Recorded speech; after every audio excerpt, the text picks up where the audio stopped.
Shalom, shalom, amados e queridos, graça e paz. Aqui é o apóstolo Vinícius Sasaki, mais uma vez estando com vocês. Queria agradecer essa oportunidade de estar trazendo essa palavra. Muita saudade de vocês, vocês são queridos demais. Espero logo estarmos nos vendo, né? Quero agradecer aos pastores Cláudio Navarro e Rosemary Navarro pela oportunidade de estar cada vez junto, amém? Gostaria de estar orando. Senhor, no nome de Jesus, toda honra, toda glória é tua. Queremos te louvar, te exaltar e engrandecer o teu nome. Bendito és, Senhor, que eu seja somente um canal daquilo que tu queiras. Usa-me somente para a tua palavra, Senhor, que seja uma palavra de sabedoria, de entendimento, que não seja eu, mas seja o teu querer, a tua vontade. Seja teu doce Espírito Santo ministrando aos nossos corações. Que essa palavra rema venha, Senhor, a nós como uma espada de dois gumes, penetrando na nossa alma, no nosso espírito e na nossa medula. Usa-me, Senhor, da maneira como tu quiseres. Que os teus anjos estejam ao redor de cada um dos teus filhos, que seja a liberação das tuas bênçãos sobre cada um deles, no nome de Jesus. Amém. Amém. Eu quero intitular essa palavra que o Senhor tem falado muito comigo a respeito período de aridez, seca e estar no deserto. Amém? Entre o Egito e a terra prometida havia o deserto. Nós vemos ali no livro de Êxodo, começa com os descendentes ali de Abraão, que estavam no Egito há pouco mais de 400 anos, inicialmente foram convidados, sofreram sobre uma dura escravidão. Por que Moisés os levaria à terra prometida antes de primeiramente os apresentar aquele que prometeu? O desejo de todas as nações, ou desejado. Se Moisés os tivesse primeiramente levado à terra prometida, eles terminariam amando mais as promessas do que aquele que havia prometido, o próprio Deus. Moisés estava ansioso para levá-los ao exato lugar onde ele havia se encontrado com Deus. O principal propósito de Deus era tirar do Egito, Israel do Egito, era que eles o conhecessem e o amassem. Existe um adágio que diz assim: é mais fácil tirar alguém de um local do que tirar o lugar do coração. O maior intuito de Deus levar os israelitas para o deserto era tirar do coração o Egito.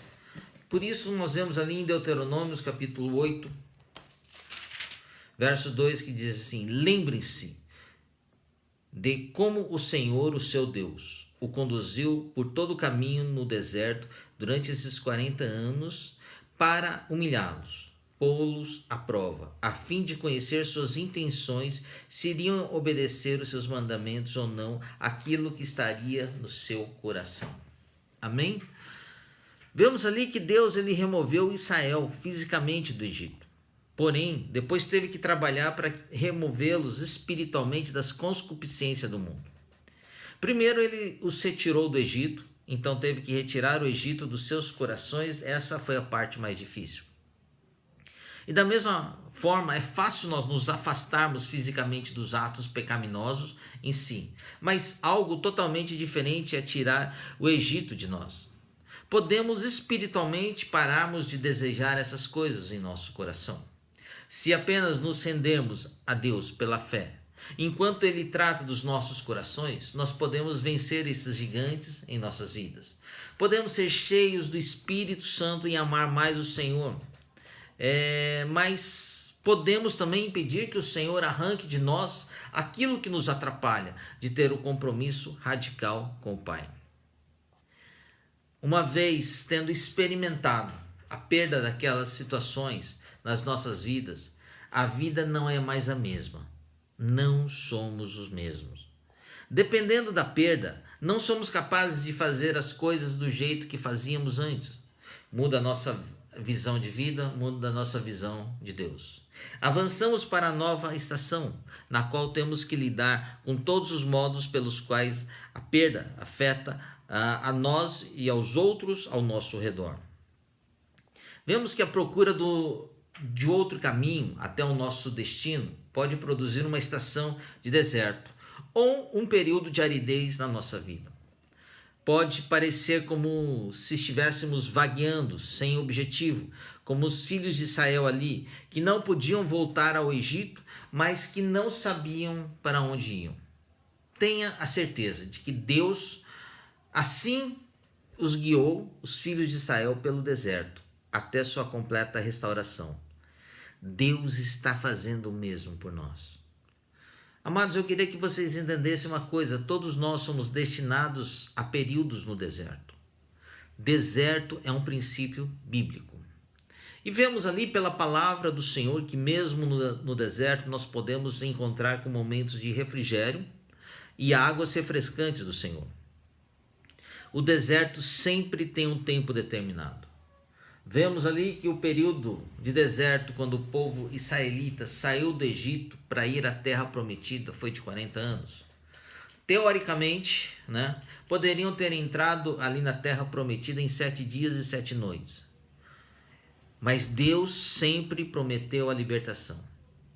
É interessante lembrar que Jesus também alimentou uma multidão de 5.000 homens no deserto, no Oriente, no Mar da Galileia. Portanto, ele usou o deserto como um local para prover a multiplicação a seus discípulos. Perambulamos no deserto.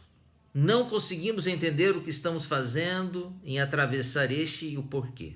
Mas eu queria que vocês gravassem essa frase no seu coração. Mas se pensarmos no deserto como uma saída da escravidão e o avanço em direção à sua promessa, você permanecerá focado em como chegar a uma nova estação. Normalmente nós temos diversas rotas a seguir em nosso deserto.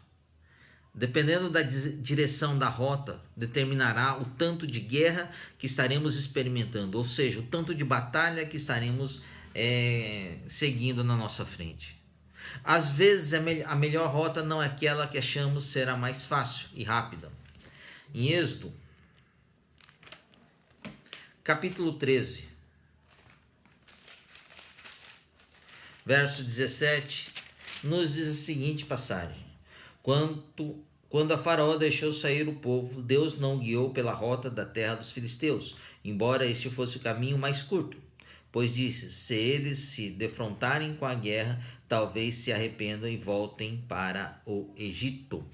Amém? Amados, ninguém alcança a terra prometida sem atravessar ali o deserto. E o Senhor nosso Deus, Ele quer nos levar pelo deserto até a sua bênção prometida. Mas às vezes, se escolhemos a rota mais direta, na tentativa ali de escapar do deserto, perdemos seu treinamento ali, que nos leva à vitória, e acabamos sendo vencidos e abatidos. Mas ao lermos o livro ali de Êxodo, a primeira coisa que notamos é que Deus não os levou em uma rota fácil e direta, que teria levado-os diretamente ao Egito, a terra prometida, em menos de 2 semanas. Se tivessem ido pela rota direta, não estariam preparados para quando lá chegassem.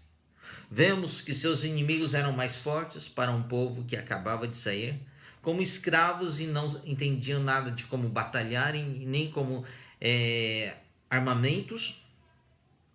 Deus os levou primeiramente pelo Sinai, para ensiná-los a ser seu povo. E vemos que a jornada ali pelo Sinai foi no deserto, não sendo um local prazeroso ali de andar. Não é um local onde você curte bons momentos de relax, mas sempre foi um local funcional. Lugares desconfortáveis fazem com que nós nos sintamos ali inseguros. Não sabemos de onde virá toda a provisão ao nosso redor. Nós estamos ali no meio de um mar de areia, de uma selva de poeira e de muito calor ali na cabeça. Nós podemos nos perder ali no deserto, pois tudo é igual, tudo é semelhante. Precisamos entender que nem sempre estar no deserto seja algo negativo. Diversos momentos do Senhor Ele próprio nos leva ao deserto. Amém? Eu quero que você entenda também que deserto era sinal de glória. Sim, era glória, sim, 40 anos no deserto, mas a palavra nos diz que não, as roupas, as sandálias não eram gastas. Eu creio, eu, Vinícius, que tinham crianças, então crescia nos pés. Da rocha água viva. Comida, o Senhor provia, mandando maná, mandando ali também codornizes. Uma nuvem de glória os cobria ali, guardando eles durante o dia. E a mesma nuvem de glória, ali com fogo incandescente, os aquecia durante a noite. Era sinal de glória. Amados, eu quero dizer para você que Deus não quer que você viva, perambule, morra no deserto. Mas Ele tem seus próprios propósitos para fazer você atravessar o deserto. Deserto é um local de transição. Israel teve que atravessar o deserto ali para chegar na terra prometida. Há momentos que não conseguimos chegar ao nosso destino sem atravessar o deserto. Deserto é o principal local onde aprendemos sobre o amor de nosso Deus. É ali que vemos a proteção de Deus. Estar no deserto não quer dizer que estar afastado de Deus. Jesus ele foi levado pelo Espírito de Deus ao deserto para ser tentado. É importante saber porque ele lhe enviou para estar lá e o que você aprende em estar. Os israelitas depararam no seu caminho com os grandes testes. Nós vemos ali, logo que saíram do Egito, entraram em Piairote, também chamado de beco sem saída. De um lado, as montanhas, Baal-Zefon e Migdol, e atrás o exército do faraó, e na frente o Mar Vermelho.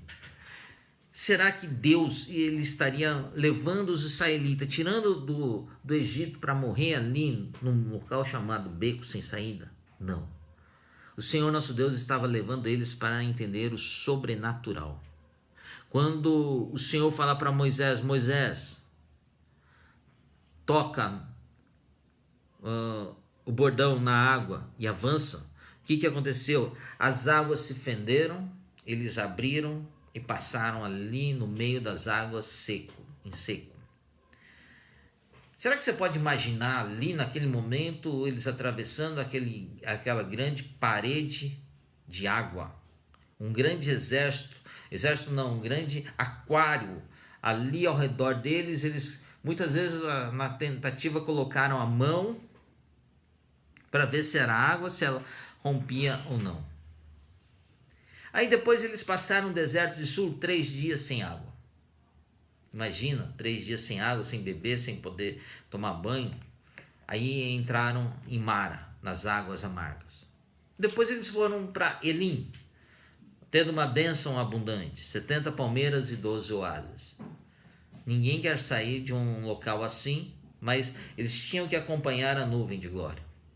O deserto disse sim, nada ali para comer, e o Senhor mandou ali um maná do dia que não poderia juntar muitos para que não se apodrecesse, não levedasse, né, e não fermentasse. Mas o Senhor também mandou ali as codornizes. Aí vemos, eles vão para Refidim, sem água mais uma vez. E Moisés toca a rocha e da rocha água viva sai. Em Refidim, tiveram os ataques dos amalequitas.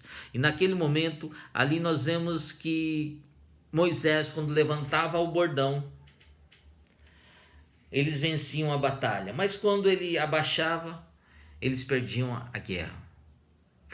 Deus precisou levantar Arão e Hur para ficar segurando os braços de Moisés ali com aquele bordão. Os braços de Moisés ficaram até duros. Eu quero dizer uma coisa para vocês, que quando nós estamos no deserto, Deus levanta Arão e Hur para interceder por você, para te ajudarem no sustento. Em todas as situações, é importante entender o que Deus estava fazendo.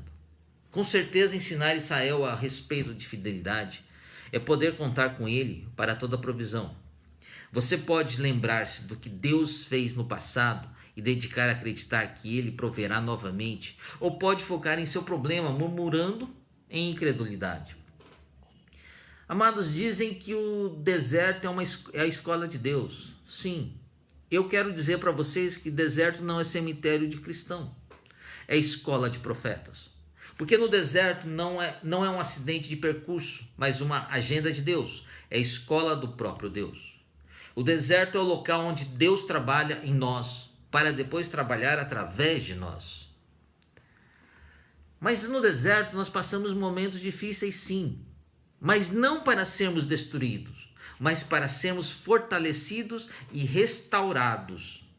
E nessa escola nós aprendemos muito, não é verdade? Da mesma forma, no deserto, Deus deseja que aprendamos algumas lições preciosas. E uma delas é o seguinte: o deserto não é um lugar definitivo do povo de Deus, e sim uma passagem para a terra prometida, que deveria ser conquistada. Vemos ali no livro de Números, na Bíblia, que tem o seu nome, né?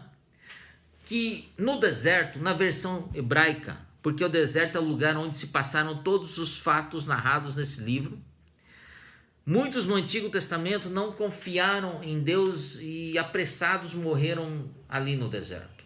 Ou, usando outros termos, nadaram e morreram na praia. O deserto tende a nos fazer desanimar mesmo. O clima é desfavorável, o ambiente é desconfortável. Os desertos, de uma forma geral, têm a reputação de serem capazes de sustentar pouca vida. Mas é no calor escaldante do deserto, nesse lugar árido, desconfortável, que descobrimos a fonte de água da vida e águas divinas. Amados, é no deserto que nós somos preparados, nós somos moldados, fortalecidos ali para conquistar o lugar ideal. Não tem a menor possibilidade de passarmos para um lugar definitivo sem antes pisarmos em terra transitória. E penso que a incredulidade é o principal fator que atrasa a nossa viagem e nos faz ficar dando voltas, em vez de estarmos num caminho retilíneo. Lembre-se que todas as pessoas treinadas por Deus no deserto, como Elias, Moisés, Paulo, etc., foram grandemente usadas pelo Deus Todo-Poderoso. Então eu queria que vocês entendessem que quanto mais intenso é o treinamento, mais qualificados estamos para cumprir o chamado de Deus nas nossas vidas. Amém? Nós não precisamos ter medo do deserto, pois o deserto é apenas uma passagem. E aquele que nos leva para essa escola é Deus. E é Ele que está no comando desse treinamento, visando sempre o nosso bem. No deserto nós conhecemos mais de Deus e descobrimos quem nós somos. Às vezes, por mais que pedimos, Deus não muda o clima do deserto. Deus muda o clima do deserto para nos mudar. Vocês entenderam? Então Deus não muda o clima do deserto. Deus usa o clima do deserto para nos mudar, para nos fazermos sermos diferentes. E Êxodo, capítulo 5, verso 1, nos diz assim: depois disso, Moisés e Arão foram falar com Faraó e disseram: assim diz o Senhor Deus de Israel, deixa meu povo ir para celebrar-me uma festa no deserto. Amados, eu quero dizer para você que quando alguém começa a ser aproveitado na obra de Deus, começa a revelar as marcas que distinguem as demais pessoas. Vamos continuar observando as características de uma dessas marcas: ser um guerreiro em potencial.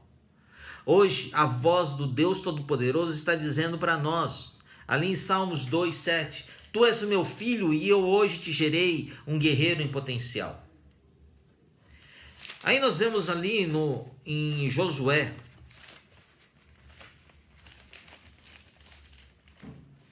capítulo 1, verso 9, a qual nós conhecemos muito bem, diz assim: não fui eu que lhes ordenei, seja forte e corajoso, não se apavore nem desanime, pois o Senhor, o seu Deus, estará com você por onde você andar. Aleluia.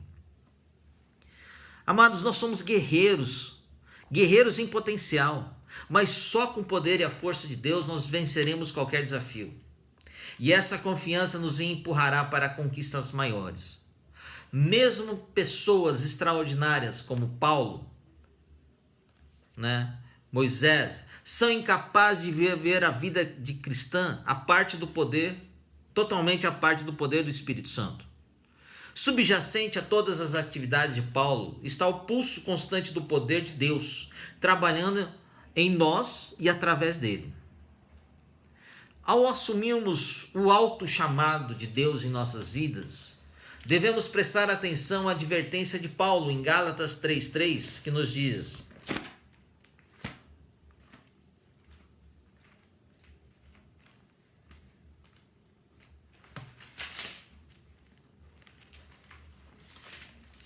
Gálatas 3:3 diz assim: será que vocês não são tão insensatos que, tendo começado pelo Espírito, querem agora se aperfeiçoar pelo esforço próprio, ou seja, terminar no meio ali da carne?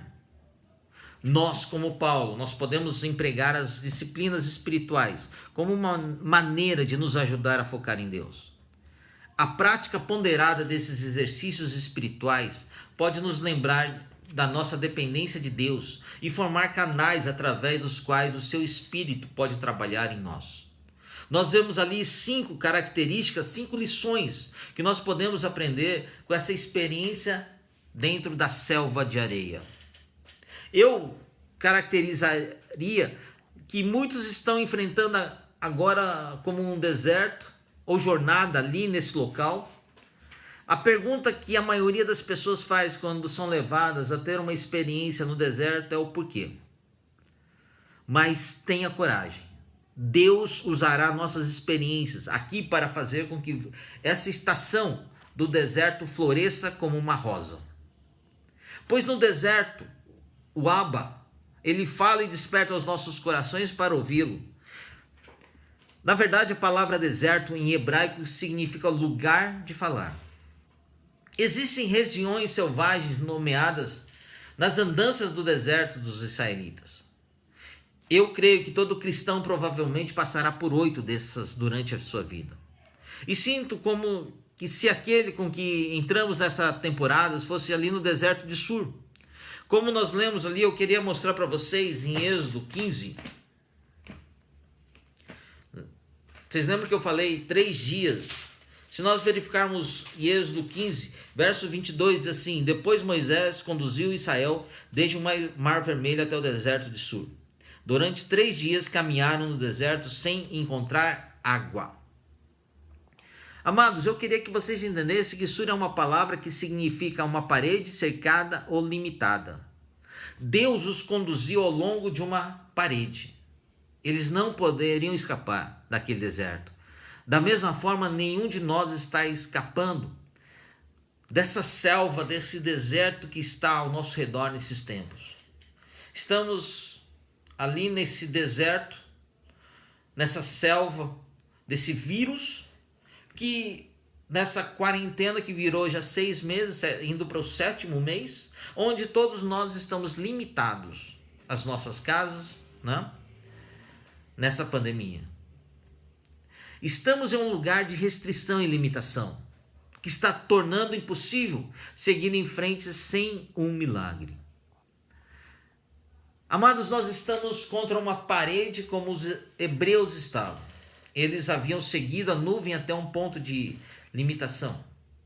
Isso não foi por causa da sua rebelião ou desobediência. Foi por causa do plano de Deus de trocar as suas limitações por sua graça, misericórdia, amor e poder ilimitados. Eles precisavam estar naquele lugar para seu avanço, e nós também. As limitações são as oportunidades veladas de Deus para as suas provisões milagrosas.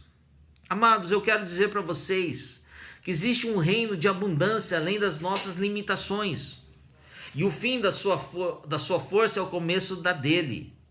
Você poderia dizer isso dessa forma: o deserto é simplesmente um lugar na vida que você não quer estar. Mas é o lugar onde Deus da glória se encontra com a alma estéril, mostrando-nos as lições mais profundas da nossa vida. Eu quero mostrar para você essas 5 lições em que nós podemos aprender com as nossas experiências ali no deserto.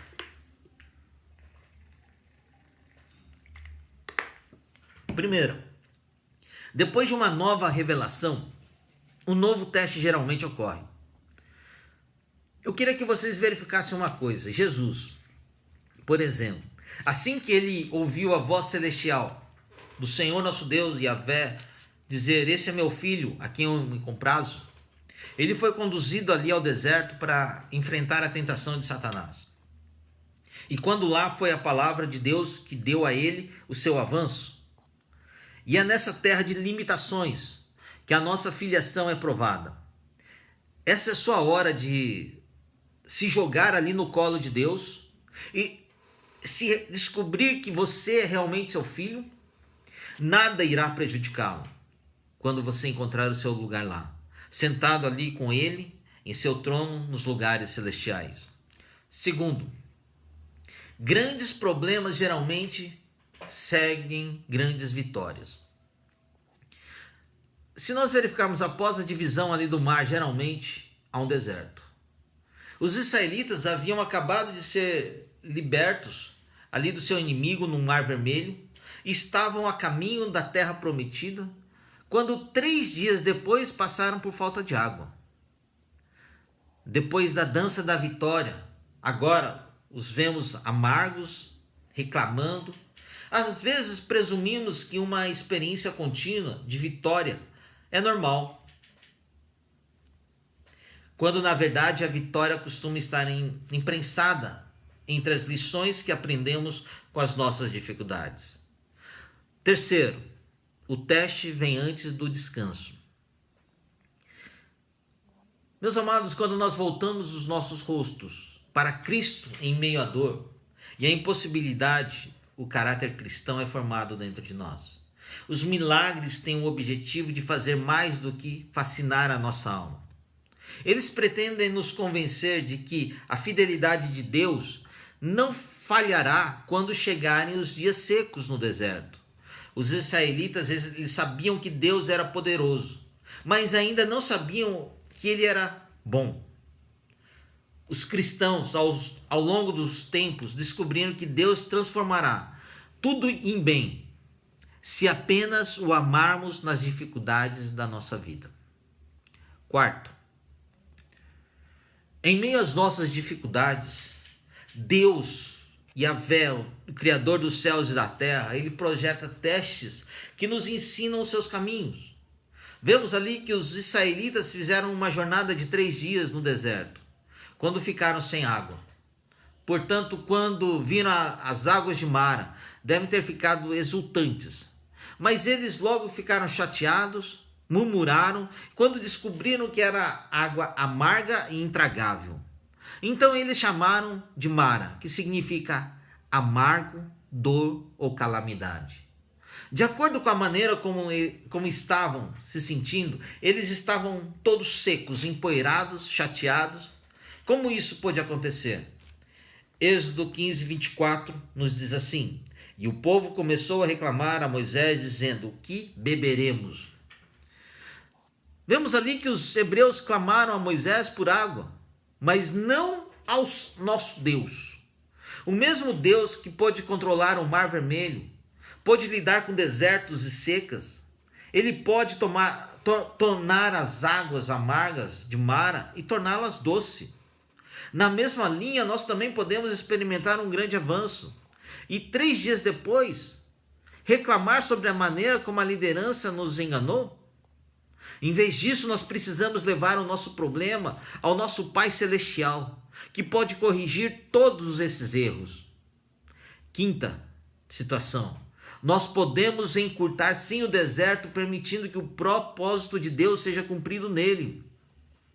Quanto mais cedo aprendermos a lição ali de Sur, mais cedo seremos promovidos e receberemos a graça de partir. Embora vejamos o deserto como as circunstâncias externas ao nosso redor, é o deserto dentro de nós que o Senhor realmente busca. Devemos ir fundo ao nosso coração. O início do seu milagre está agora em ação dentro de você. Então eu lhe faço essa pergunta: o que é que o Senhor está fazendo com você agora? Acredito que o Senhor tem algo pessoal que está fazendo em cada uma vida aqui. Você está ancorado com a esperança, na esperança em Deus, não em uma fantasia desejosa. Em vez disso, a nossa esperança é uma âncora que subiu para dentro do véu e para a glória onde Cristo está sentado no trono. Amados, o próprio Cristo é a âncora da nossa alma, segura e constante. E agora nós corremos em seu coração para nos esconder em sua fidelidade. É aqui que encontramos a sua força e conforto. Pois o Senhor é que nos capacita a agarrar o que não foi estabelecido de antemão. Uma esperança inabalável. Nós temos essa esperança certa, como uma âncora forte e inquebrável que mantém as nossas almas diante do próprio Deus. É o que diz ali em Hebreus 6.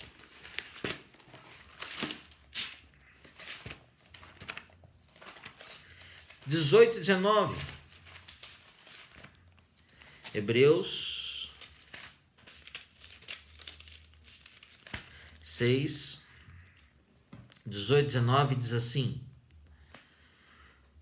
para que por meio das duas coisas imutáveis, das quais é impossível que Deus minta, sejamos firmemente encorajados nós que nos refugiamos nele para tomar posse da esperança a nós proposta. Temos essa esperança como âncora da alma firme e segura, a qual adentra o santuário interior por trás do véu. Aleluia. E em meio a todo esse caos, eu tive uma das minhas melhores noites de sono. Ali, como um amante de Deus, percebi que nós estamos contra uma parede e tudo que nós podemos fazer é correr para o coração dele em busca de segurança. Provérbios 18, 10 nos diz isso.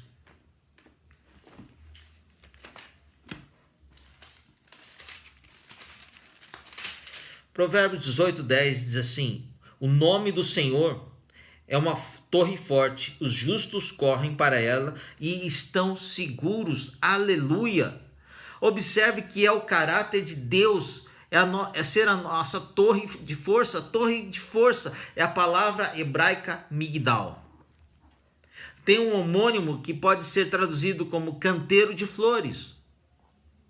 Quando o seu caráter é aperfeiçoado em nós, ele se torna um canteiro de flores, perfumado, colorido e lindo, pacífico.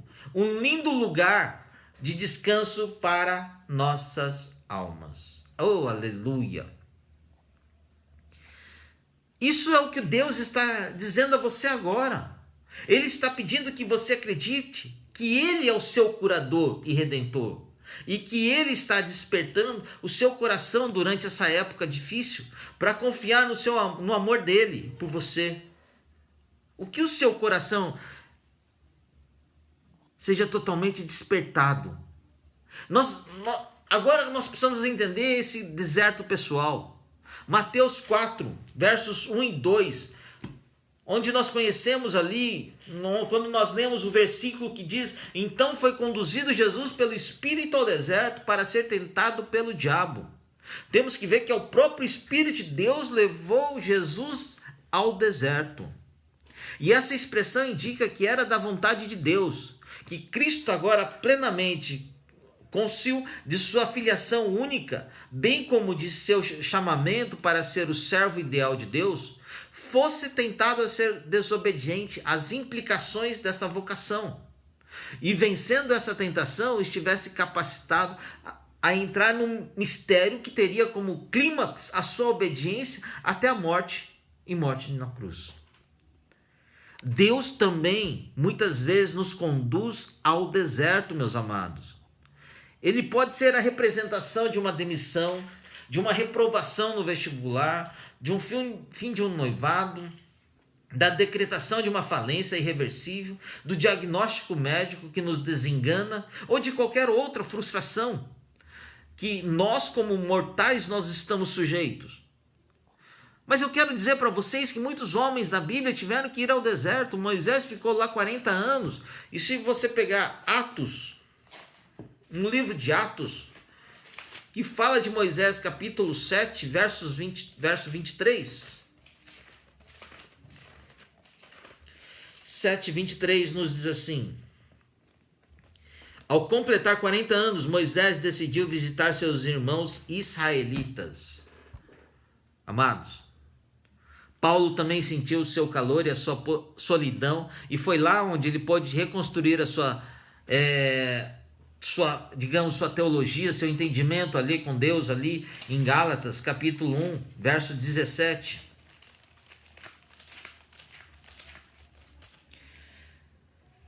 Que diz assim: tampouco subi a Jerusalém para ver o que já eram apóstolos antes de mim, mas de imediato parti para a Arábia e voltei outra vez a Damasco. Efetivamente, como filhos de Deus, embora o princípio não conseguimos entender a vontade ali do Pai, nós somos abençoados quando nós somos conduzidos pelo Senhor para o nosso deserto pessoal. Podemos refletir em pelo menos 3 consequências disso na nossa vida. Porque no deserto nós encontramos a nós mesmos. No deserto nós adquirimos capacidade espiritual. No deserto nós firmamos nosso chamado de Deus. No deserto então nós nos encontramos a nós mesmos. Entendam essa frase. O que sou? É difícil dizer até não saber aonde estou. São as situações desérticas da existência que os problemas, as crises, as provações se instalam em lugares, estados ou condições que nos levam a nos sentirmos sós, indefesos e abandonados. Daí é que podemos ter uma verdadeira consciência da nossa identidade. É no deserto que podemos nos conhecer profundamente. Não há para quem olhar no deserto. Nós mesmos somos objeto da nossa análise. Assim nós podemos nos conhecer mais. Nessa condição de autoconhecimento, nós refletimos sobre os motivos que nos têm trazido até ali. Por que será que nós estamos nesse deserto? Será que seria pela nossa insensatez? Pela nossa desobediência? Porque Deus quer nos aperfeiçoar? Porque o Espírito Santo quer ter mais comunhão conosco? Porque Deus, o apaixonado por nós, quer que digamos a Ele o quanto o amamos? O certo é que quando nós nos quebrantamos, Deus nos revela o porquê do deserto. Daí nós podemos escolher as metas corretas para a nossa vida. Nós nos redescobrimos no deserto. A existência passa a ser percebida com um verdadeiro sentido de ser. É nessa situação que nós podemos estabelecer um propósito para a vida. No deserto, Cristo teve a avivada consciência de ser Ele Filho de Deus. Isso implicava em assumir o motivo da sua encarnação, o seu único propósito, a salvação de milhões de seres humanos através da cruz. Mas são nas situações desérticas, nós também passamos a priorizar as nossas metas.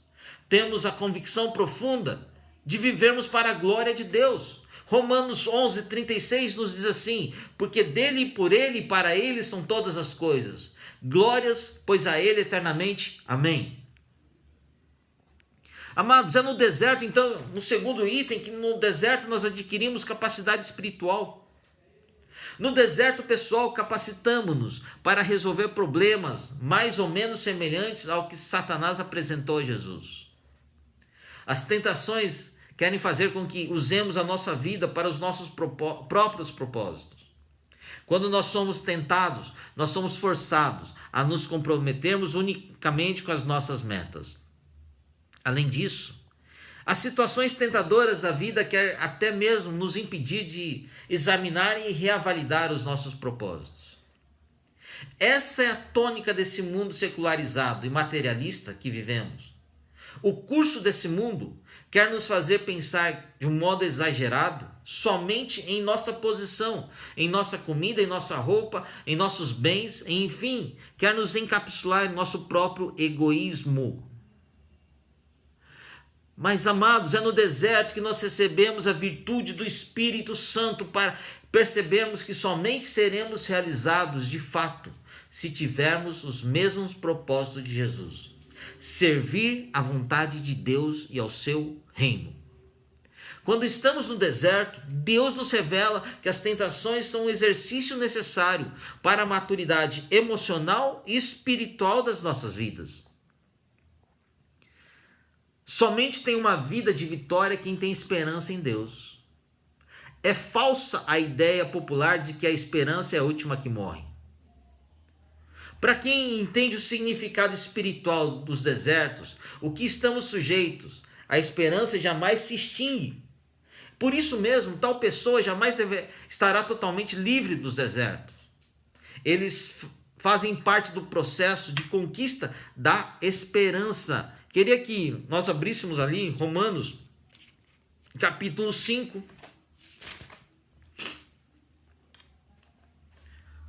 Romanos capítulo 5, versos 3 e 5 diz assim: não só por isso, mas também nos gloriamos das tribulações, porque sabemos que a tribulação produz perseverança. A perseverança, um caráter aprovado, e o caráter aprovado, esperança. E a esperança não nos decepciona, porque Deus derramou seu amor em nossos corações por meio do Espírito Santo que Ele nos concedeu. Aleluia. E no terceiro item que eu falei, no deserto, nos firmamos no chamado de Deus. Porque quando nós estamos no deserto, a força das circunstâncias, condições, o estabelecimento de prioridades significativas para a nossa vida espiritual, nos leva a renovarmos a nossa vida. Assim, o deserto, que a princípio seria um lugar de exaustão e queda, passa a ser um ambiente onde o verdadeiro sentido da vida é valorizado. E é dessa forma que reconhecemos a nossa identidade como filhos de Deus. Com 2 ataques de Satanás que criaram uma crise de consciência em Jesus a partir da conjunção condicional se. A motivadora de tantas dúvidas: se tu és filho de Deus, se tu és filho de Deus. Como Jesus, nós devemos ter bem nítido a verdade de que nós somos filhos de Deus, em quem o Pai tem muito prazer. Amados, nós precisamos entender que o Espírito que impeliu o nosso Senhor e Salvador ali no deserto é o mesmo que em Romanos 8,16 nos diz assim: o mesmo Espírito testifica com o nosso Espírito que nós somos filhos de Deus. O resultado desse testemunho do Consolador é que a consciência profunda de sermos filhos de Deus nos leva a rendermos o nosso ser, vocação que o Senhor nos tem dado. No deserto pessoal, a convicção do motivo da nossa chamada para o reino de Deus se torna viva em nosso coração. Daí nós louvamos a Deus sabendo que as crises nos direcionam e firmamos o chamado de Deus para a nossa vida. Quando assim nós fazemos, nós nocauteamos Satanás como Jesus o fez. Isso é usando a palavra da verdade. E é no deserto pessoal nós aprendemos a silenciar Satanás com a espada do Espírito. Isaías declara ali que Jesus, em Isaías 11:4, com o sopro dos seus lábios matará o ímpio. Essa profecia foi parcialmente cumprida ao derrotar ele, o maligno, com um bom bombardeio ali de referências bíblicas, quando dizia: está escrito. Essa é a forma de nós, seguidores de Cristo, afugentarmos o enganador. É preciso considerar argumentos, por mais plausíveis e sutis que sejam, contra um claro dever. Está escrito, é a nossa segurança com o sopro dos seus lábios. O cristão afugentará o inimigo se o que disser for palavra de Deus. Apocalipse 12:11 nos diz assim: e eles venceram pelo sangue do Cordeiro e a palavra do seu testemunho. Portanto, se você está no deserto, meu querido, começa a dar glória a Deus, pois no deserto você encontrará consigo mesmo. Você irá aprender a vencer tentações. Você vai ter uma forte consciência do porquê da sua vida. Eu quero te explicar uma coisa interessante. Como Deus usa a aridez espiritual para ajudá-lo a crescer, seja ministerialmente, profissionalmente e até pessoalmente. Amados, nós sabemos que agosto geralmente é o mês mais seco do ano. Mas nesse ano de 2020, nesse finalzinho de agosto, foi o maior frio que São Paulo teve, e eu acho que o Brasil inteiro, né? Não é apenas fisicamente seco, mas também pode ser espiritual, relacional, emocionalmente seco. O fato é que você já passou da metade do ano, mas ainda tem um longo caminho para percorrer. É sobre aquele momento em que você começa a refletir sobre todos os seus objetivos e se pergunta como fará tudo. Todos nós enfrentamos ali períodos de seca. Não importa quanto tempo estamos no ministério, os períodos de seca fazem parte da jornada espiritual de todos. Uma verdade que frequentemente esquecemos. Quando eu me encontro geralmente num ponto espiritualmente árido, seco, eu uso isso como uma oportunidade para avaliar como está a minha vida e verificar se eu estou vivendo ali conforme a vontade do Senhor nosso Deus, o Abba. É fácil sair da vontade de Deus. Mas eu falo para você que também é fácil voltar se você simplesmente fizer 3 perguntas a si mesmo. Quem o Senhor quer que eu seja? Deus quer que sempre cresçamos mais e mais como Jesus. Se você fizer essa pergunta, Deus lhe mostrará as áreas onde você precisa crescer. O que o Senhor quer que eu seja? Frequentemente isso está relacionado à questão da sua vocação ou aos seus papéis que você assume na sua vida. Suas funções mudarão dependendo do estágio em que você se encontra. Onde o Senhor quer que eu esteja? Essa pergunta final é sobre a localização onde o Senhor quer que você esteja fisicamente. Amados, eu faço essas perguntas o tempo todo. Eu nunca presumo que aonde estou é onde Deus quer me manter. Nem presumo que não tenha uma área na minha vida que precise de ajustes. Devemos crescer e mudar constantemente. É por isso que essas perguntas são tão importantes nas nossas vidas. Se nós não fizermos isso, caso contrário, você assumirá que já é quem deveria ser e que deveria ser aonde deveria estar. Eu quero dizer uma coisa a vocês, que a maioria de nós não estamos ali programados para buscar mudanças. Em vez disso, nós ficamos presos em valas, em valas apenas como uma sepultura com pontas arrancadas. Raramente nós mudamos quando nós vemos a luz, mudamos quando nós sentimos o calor. Uma das maneiras pelas quais Deus provoca calor é por meio de períodos de seca. Momentos de seca nos fazem chacoalhar. Nessa minha experiência dos 20 e tantos anos ali nessa caminhada juntamente com o Senhor, é que esse Deus de multiforme sabedoria, Ele traz diferentes períodos de seca em nossas vidas. Quando Ele deseja chamar a nossa atenção, quando Deus permite que a sua paz se esgote, você está lidando com quem você é. Amados, eu quero dizer uma coisa, que tudo parece um caos. Você está lutando para sobreviver. Você não está cumprindo seus prazos. Em vez de ver que há de errado em você, nós percebemos o que há de errado nas outras pessoas. No nosso membro da família, um colega de trabalho, a pessoa que está sentada do nosso lado na igreja. Sempre quando nós começamos a olhar mais profundamente para o que nós não gostamos dos outros, Deus vai perturbar a sua paz. Ele quer que você pergunte: Senhor, o que eu preciso mudar? Quando você perde alegria, Deus quer mudar aquilo que você está fazendo.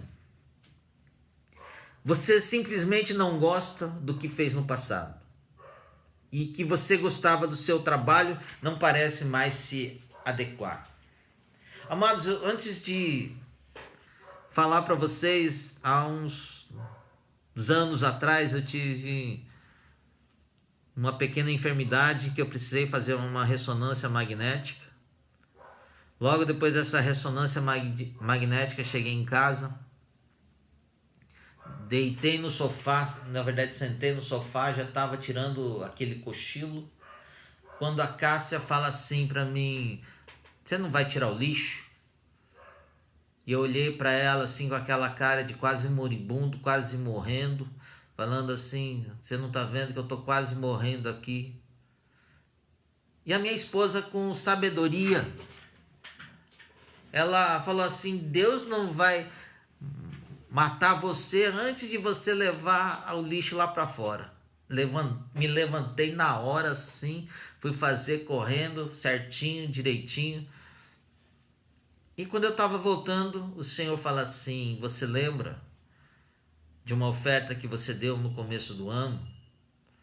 Eu falei: sim, Senhor, eu obedeci. E o Senhor falou assim para mim: você obedeceu, mas você não transmitiu alegria. E eu quero dizer para você que a minha alegria é a sua força. E eu comecei a entender. Realmente eu não tinha feito ali aquela oferta com alegria.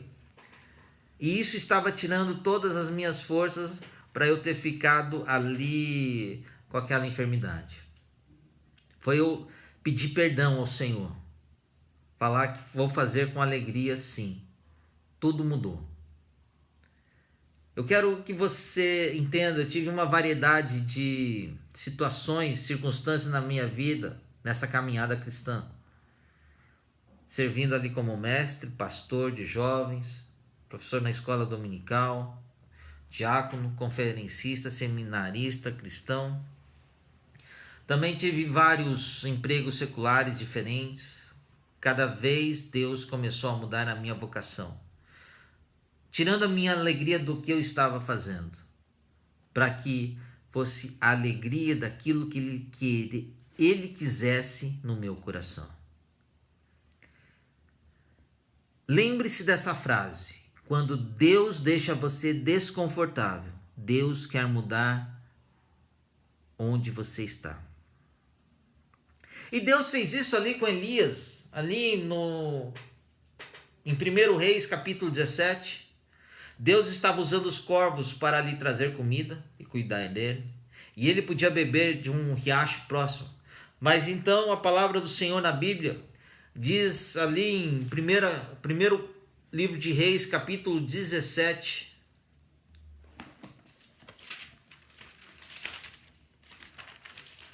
verso 7. Algum tempo depois o riacho secou por falta da chuva. Vemos que Elias começou a fazer uma festa de piedade, perguntando a Deus se ele ainda o amava. Mas Deus estava tentando mover Elias ali daquele local para que ele avançasse. Deus fará isso com você também. Contanto que você esteja desconfortável, você não irá a lugar nenhum. Então Deus vai deixar desconfortável. Porque quando você está confortável ali naquele momento, Deus vai te deixar desconfortável, meu querido. Não sei onde você está. Talvez você esteja passando por um momento de grande riqueza espiritual, mas você passará por um período de seca na sua vida e em seu ministério, com certeza. Em algum momento, e Deus se sentirá como se estivesse a 1 milhão de quilômetros de distância. Meus amados, suas orações vão parecer que estão ricocheteando ali nas paredes e nem sobe. Mas Deus está ali. Ele nunca foi embora. Ele te ama e jamais te deixa aonde está. Momentos de seca espirituais são chamados de Deus para o despertar. Você está ouvindo o que Deus está dizendo? A aridez espiritual desse deserto pode parecer um grande mar de areia e sol escaldante na cabeça, mas entenda que quando uma grande escola, nesse momento, Deus te prepara para o processo de dependência exclusivamente dele. Muitas vezes não confiamos realmente no nosso coração cheio de sequidão, parecendo aquele solo seco, que tem aquelas valas assim, aquela terra seca. Ainda temos, através de nosso ser, a mentalidade grega, que não nos deixa ter a confiança no Senhor venha realizar em nós. Ainda deixamos a preocupação, a ansiedade atingir ali e ficamos agindo por nossas mãos. Essa preocupação, essa ansiedade, medo e insegurança que ainda está em nós, digamos que seja um domínio de Mamon que predomina no nosso coração. A palavra do Senhor nos diz que Deus não divide a sua glória com outro. Mateus 6, versos 19 a 21, diz isso. Não acumulem para vocês tesouro na terra, onde a traça e a ferrugem destroem, e onde os ladrões arrombam e furtam. Mas acumulem para vocês tesouro nos céus, onde a traça e a ferrugem não destroem, e onde os ladrões não arrombam nem furtam. Pois onde estiver o seu coração, onde estará o seu tesouro, ali também estará o seu coração. Se for confiar, temos que crer. E não temos que ficar cobrando a Deus, questionando, perguntando quando vai acontecer, quando que vai ser. Eu lembro ali de uma passagem em João capítulo 7, versos 37 a 39, que nos diz assim naquele momento: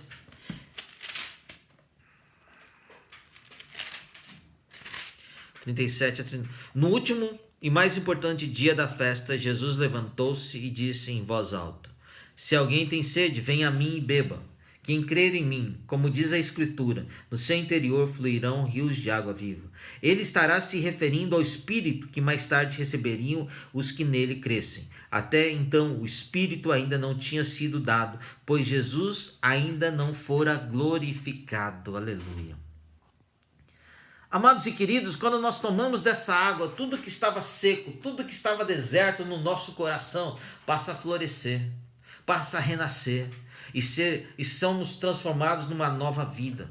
Se entendermos, de nosso interior fluirão rios de águas vivas. Isso quer dizer que dentro de nós e nossos corações estaremos tão cheios de Jesus que até transbordarão, exalarão a essência dele em nós. Temos que confiar no que Deus vai fazer. Você pode dizer realmente no seu coração que você confia no Senhor? É como se ele estivesse sussurrando: portanto, fique firme em mim até que eu me torne sua confiança. Ponha os olhos em mim e não se preocupe com o seu futuro e com a sua vocação, pois eu sou o seu Deus que começa e completa. Eu sou o Alfa e o Ômega. Apoie-se em mim e na minha palavra e encontre tudo o que você precisa. O resto que eu trago será doce para a sua alma. Deixe-me organizar suas prioridades e remover as suas distrações. A sua verdadeira vida é descoberta quando você se inclina para mim. A fraqueza desaparece e as preocupações desaparecem quando você se inclina para mim. E farei com que a minha força se sobreponha a você, e isso lhe dará coragem e disciplina para seguir em frente. Eu tenho propósitos para você que abrange a eternidade, e agora comecei a acelerar a conclusão desses propósitos, pois eu te escolhi antes do tempo que começasse a viver na plenitude do meu espírito. É o Senhor dizendo: renda-se a mim hoje e não impeça a obra do meu espírito de tornar uma imagem do meu filho, e você verá que farei milagres em você e em você, porque do seu ventre fluirão águas vivas. Amém? Meus amados, é tempo de nós entrarmos ali nessas águas que o Senhor nos dá. É tempo de o nosso solo árido e seco dos nossos corações estar sendo regado pelas águas do Senhor Jesus. Porque quando Jesus fala assim: aquele que tem sede, beba da minha água. É tempo de nós bebermos mais dessa água. Está no deserto, glorifica. Amém? Eu quero orar por vocês. Senhor meu Deus, no nome de Jesus eu te louvo e te agradeço. Senhor, por todo o aprendizado que nós temos entendido quando nós estamos ali no deserto, nessa escola que o Senhor tem nos colocado. Porque o Senhor nos capacita cada vez mais. E como foi dito, o deserto não é escola de cristão, mas sim, não é cemitério de cristão, mas é escola de profeta. Senhor, é no nome de Jesus que nesses desertos pessoais a qual nós temos entrado, possamos nos acessar mais a Ti, buscar mais da Tua face, estar juntamente contigo. Sabemos que o Senhor nos leva ao deserto, mas muitas vezes nossos corações ali seco e árido, precisamos de Ti, Senhor. E Jesus disse, aquele que tem sede, beba da minha água. Enche então nosso coração, Senhor, com a Tua água, enche com Teu viver. É no nome de Jesus que queremos exaltar e glorificar a Ti. Nos entregamos agora, Senhor, totalmente a Ti. Tira dos nossos corações todo solo árido, todo solo seco, e que seja ali o transbordar do Teu sangue sobre as nossas vidas, Senhor Jesus. Que nós possamos chegar ali na presença do Abba, estar no Seu colo como filhos, no nome de Jesus. Amém? Amém. Deus abençoe, meus queridos. Fiquem na paz do Senhor e que essa palavra possa ter sido uma grande bênção nas suas vidas, no nome de Jesus.